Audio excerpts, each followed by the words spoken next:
Social media आजकल हमारे life का अहम हिस्सा बन गया है।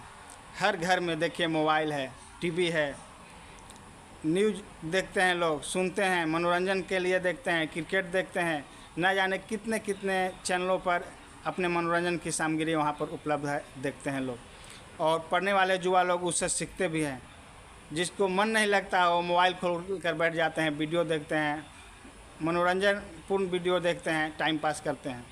आप इस बात से अंदाज़ा लगा सकते हैं कि यदि किसी भी पर्सन के मोबाइल में एक दिन का रिचार्ज समाप्त होता है तो कितना व्याकुल हो जाता है, कितना परेशान हो जाता है।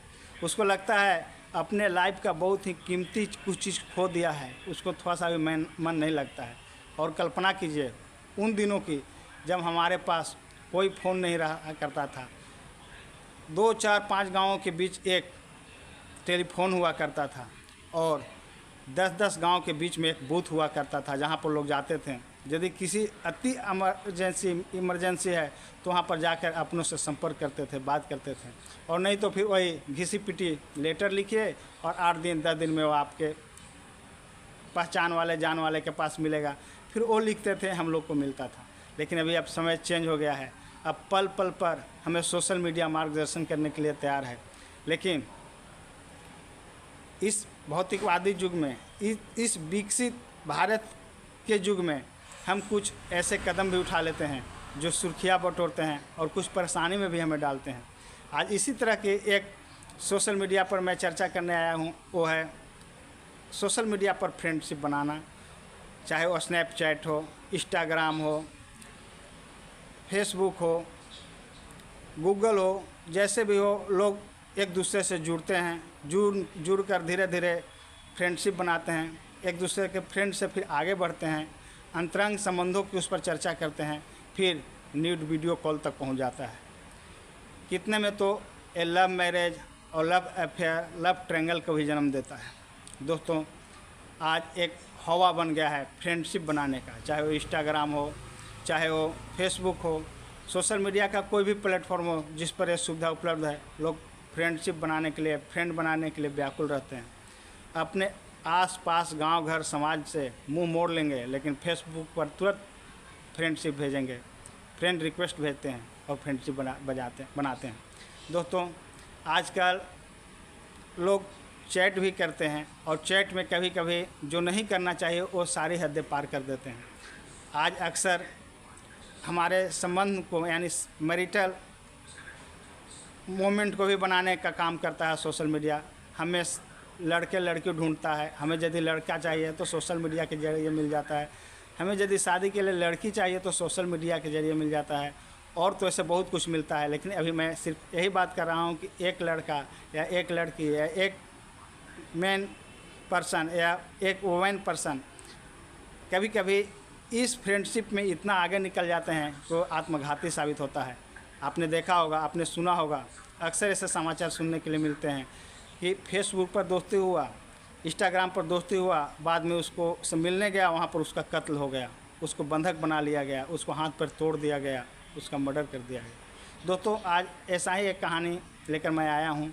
मैं परशुराम सिंह और आप देखना शुरू कर चुके हैं सच का प्रहरी। दोस्तों, आप लोग से रिक्वेस्ट है, यदि मेरे चैनल पर नए आते हैं या मेरा स्टोरी अच्छा लगता है जो सत्य घटनाओं पर आधारित होता है तो मेरे चैनल को सब्सक्राइब कर दिया करें ताकि मेरा वीडियो आसानी से आप तक पहुंच सके, आपके मोबाइल तक पहुंच सके। दोस्तों, यह घटना अपना भारत देश का त्रिपुरा एक राज्य है। त्रिपुरा राज्य का एक ज़िला लगता है, गोमती ज़िला का है। वहाँ की एक लड़की जिसका नाम रिंकी शाह होता है, वो अपने हस्बैंड देवव्रत और 2 बच्चों के साथ खुशी खुशी रह रहा था अपने घर में। कोई चीज़ की तकलीफ़ नहीं थी, सब कुछ अच्छा से चल रहा था।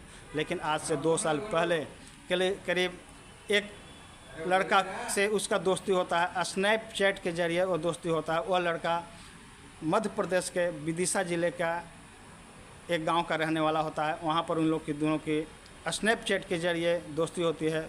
धीरे धीरे ये दोस्ती गहराते चल जाती है और 1-2 मिनट से चैटिंग शुरू जो होता है वो घंटों अब लोग चैटिंग करने लगे थे, बात करने लगे थे। वहीं पर मोबाइल का आदान प्रदान भी होता है, फिर बात भी करने लगते हैं। इस तरह से उनकी दिनचर्या चलने लगती है और जो वैवाहिक संबंध था देवव्रत के साथ रिंकी शाह का, आपस में खटपट शुरू हो जाता है। दुनिया शुरू हो जाती है। और यह दुनिया एक दिन इतनी बढ़ जाती है कि वह जो रिंकी शाह होता है अपने 2 बच्चों को उठाती है और सीधे विदिशा पहुंच जाती है अपना प्रेमी के पास, प्रदीप जाटव के पास पहुंच जाती है। दोस्तों, है ना अचरज वाली बात, है ना यह असमंजस वाली बात। हमारे शादी होता है, शादी में 7 फेरे लिए जाते हैं, पति पत्नी एक साथ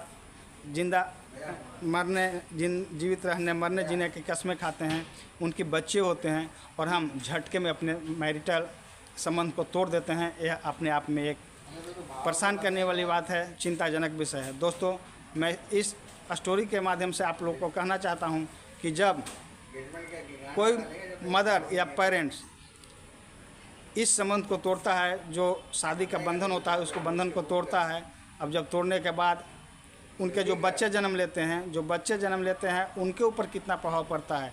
अभी ले लीजिए, कोई बच्चा 5 साल का है, 7 साल का है, लोग तलाक ले लेते हैं, डाइवोर्स ले लेते हैं, या फिर अपने पहले पति को छोड़कर दूसरे से शादी रचा लेते हैं।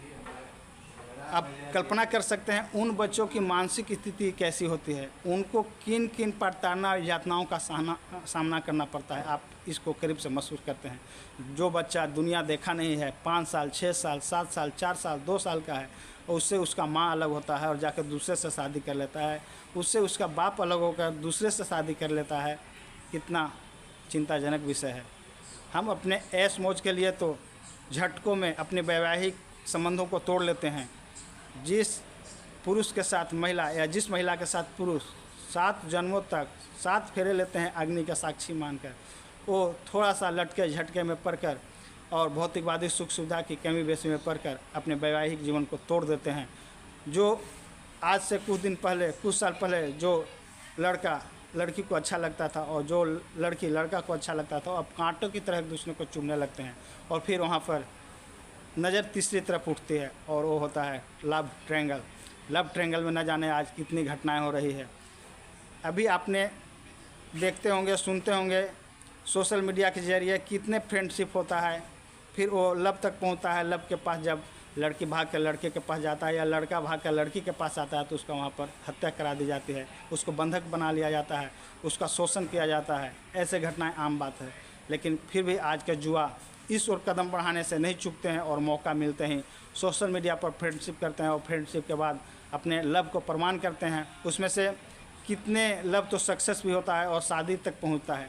आज जो रिंकी शाह और प्रदीप जाटव है, इन लोगों का भी प्यार कुछ ऐसा ही बढ़ा। धीरे धीरे जो स्नैपचैट से बातचीत शुरू होता है और बातचीत फिर लव में बदलता है, फिर लव प्रमाण चढ़ता है और दोनों साथ जीने मरने की कस्में खाते हैं। अब क्या करती है रिंकी शाह, अपना पति को बिना बताए अपने दोनों बच्चे, जो एक लड़की होती है लगभग 5-6 साल की और एक लड़का होता है 1.5-2 साल का, दोनों को उठाती है, अपनी ज़रूरी कुछ झोला बैग उठाती है और फटाक से घर से बिना कुछ पैसा लिए हुए निकल जाती है। वो बाहर जब आती है तो वहाँ पर अपने जो सोना चांदी का जो जेवरात पहनी हुई थी थोड़ा बहुत तो भी उतारती है, उतार को उसको सुनार के पास बेच देती है। उसको कुछ ऐसा ही 18,500 रुपया मिलता है और वहाँ से त्रिपुरा से उसने अगरतला से कलकत्ता के लिए हवाई जहाज़ का टिकट निकालती है, दोनों बच्चे का और अपने का। लगभग 18,000 रुपये में इमरजेंसी में टिकट निकलता है और इन लोग कलकत्ता आ जाते हैं। कलकत्ता आने के बाद अब इसके पास पैसा नहीं बचा है, इस महिला के पास पैसा नहीं बचा है, इसको जाना है विदिशा, भोपाल जाना है।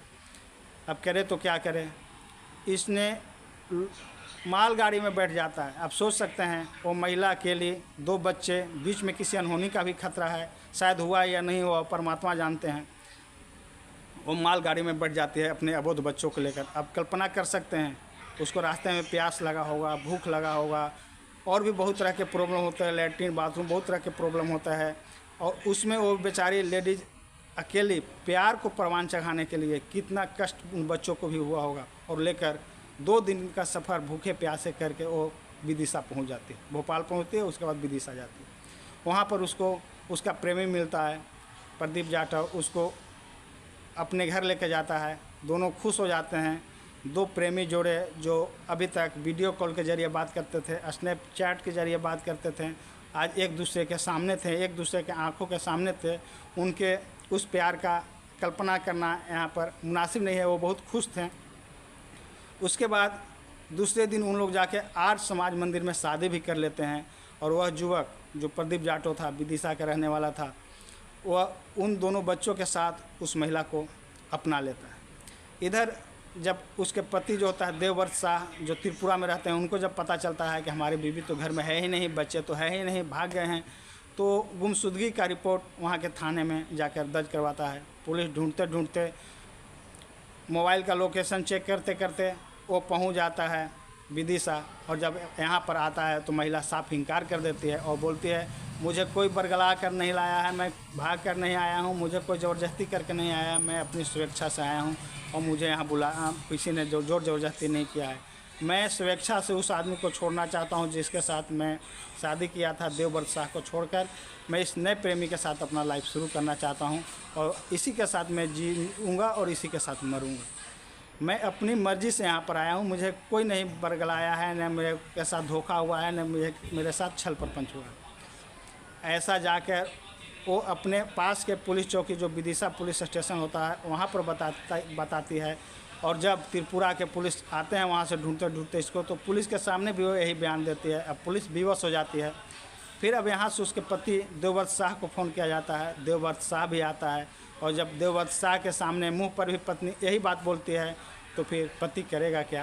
कानून सबके लिए समान है, कानून के बंधन भी सबके लिए बराबर है। अब यहाँ पर पुलिस वाले, उधर जो महिला होती है रिंकी शाह, उधर जो प्रदीप जाटो होता है और देवव्रत शाह जो इसका पति होता है, आपस में सब मिलकर पुलिस वाले के साक्षी मानकर सामने बातचीत करते हैं। वहाँ पर निर्णय लिया जाता है कि बड़ी बेटी को दे दिया जाए पति को, और छोटा जो बेटा है जो 1.5-2 साल का है वो माँ रख ले। और इस तरह से दोनों वहाँ पर डिवाइड हो जाता है फैमिली। और वहाँ से वो अपना बड़ी बच्ची जो 6 साल की लगभग है उसको लेकर वो अपना त्रिपुरा आ जाता है। दोस्तों, अब कल्पना कीजिए, वो बच्ची बड़ी हो रही है, उसके गांव वाले, उसके घर वाले, उसके दोस्त वाले उसको कितना ताना देंगे, कितना उलाहना देंगे। एक पत्नी तो सब कुछ भूलकर दूसरे प्रेमी के पास आ जाता है, या एक पति सारे रस्म व रिवाज को भूलकर दूसरे पत्नी के पास, दूसरे वाइफ के पास चला जाता है। लेकिन उसके पहले जो बच्चे रहते हैं हम लोग के बीच में, उस घर में उन छोटे बच्चों का क्या अपराध है जो जन्म लेते हैं, ऐसे ऐसे दुर्दशा से उन्हें गुजरना पड़ता है, ऐसे ऐसे समाज के ताने बाने उनको सुनना पड़ता है। ये हमारे लिए, हमारे समाज के लिए कलंक के समान है। आपकी दोस्तों इस कहानी में क्या राय है? अपनी राय कमेंट बॉक्स में ज़रूर देंगे। और यदि मेरा स्टोरी अच्छा लगता है तो मेरे इस चैनल को सब्सक्राइब किया कीजिए, वीडियो को लाइक किया कीजिए। दोस्तों, यह कहानी सुनाने का उद्देश्य मुझे किसी को परेशान करना नहीं है, किसी का दिल दुखाना नहीं है, बल्कि लोगों को जागरूक करना है, सचेत करना है। आप जागरूक रहिए, सचेत रहिए। और यह बहुत बड़ा रहस्य है, बहुत बड़ा हमारा हथियार है जो हम किसी भी विपरीत परिस्थिति से अपने आप को तैयार कर सकते हैं। हमको जागरूक करना है, सचेत रहना है और अपनों का हमेशा ख्याल रखना है। दोस्तों, इसी के साथ जय हिंद, जय भारत।